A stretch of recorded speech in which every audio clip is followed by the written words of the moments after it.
বিশ্বের অন্যতম গুরুত্বপূর্ণ জ্বালানি সরবরাহ রুট হরমুজ প্রণালীতে স্থায়ী টোল আরোপের পরিকল্পনা করছে ইরান ও ওমান। মার্কিন প্রেসিডেন্ট ডোনাল্ড ট্রাম্পের কড়া হুঁশিয়ারির উপেক্ষা করেই দেশ দুটি এই আলোচনা চালিয়ে যাচ্ছে। তবে যুক্তরাষ্ট্র সাফ জানিয়ে দিয়েছে, টোল ব্যবস্থা বহাল রাখলে যুদ্ধ থামানোর কোনো চুক্তি সফল হবে না। বিস্তারিত ডেস্ক রিপোর্টে।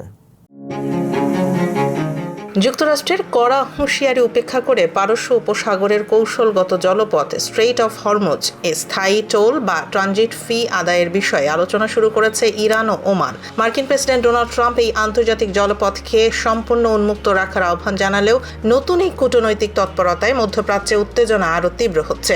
নিউ ইয়র্ক টাইমসের এক প্রতিবেদনে এই তথ্য জানানো হয়েছে।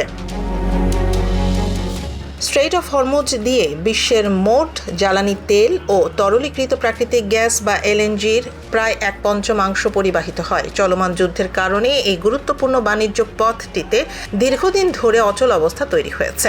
ইরান প্রস্তাব করেছে যুদ্ধ পরবর্তী সময়ে এই রুট দিয়ে চলাচলকারী প্রতিটি ট্যাঙ্কার থেকে 20 লাখ মার্কিন ডলার করে ফি আদায় করা হবে। সবচেয়ে বড় চমক তৈরি করেছে ওমানের অবস্থান। ঐতিহাসিকভাবে নিরপেক্ষ দেশ হিসেবে পরিচিত ওমান এখন ইরানের এই টোল আদায়ের পরিকল্পনা এবং তা থেকে প্রাপ্ত রাজস্ব ভাগাভাগি করার প্রস্তাবে সম্মত হয়েছে বলে জানা গেছে। তবে এই সিদ্ধান্তকে আন্তর্জাতিক সমুদ্র আইনের লঙ্ঘন এবং অবৈধ সুরক্ষা চাঁদা হিসেবে দেখছে যুক্তরাষ্ট্র।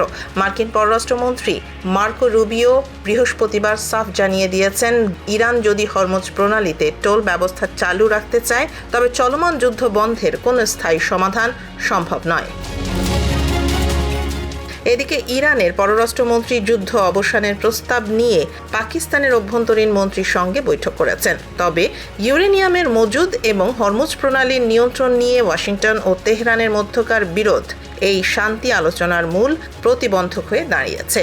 এই টানাপোড়েনের মাঝেই আন্তর্জাতিক বাজারে তেলের দাম নতুন করে বাড়তে শুরু করেছে।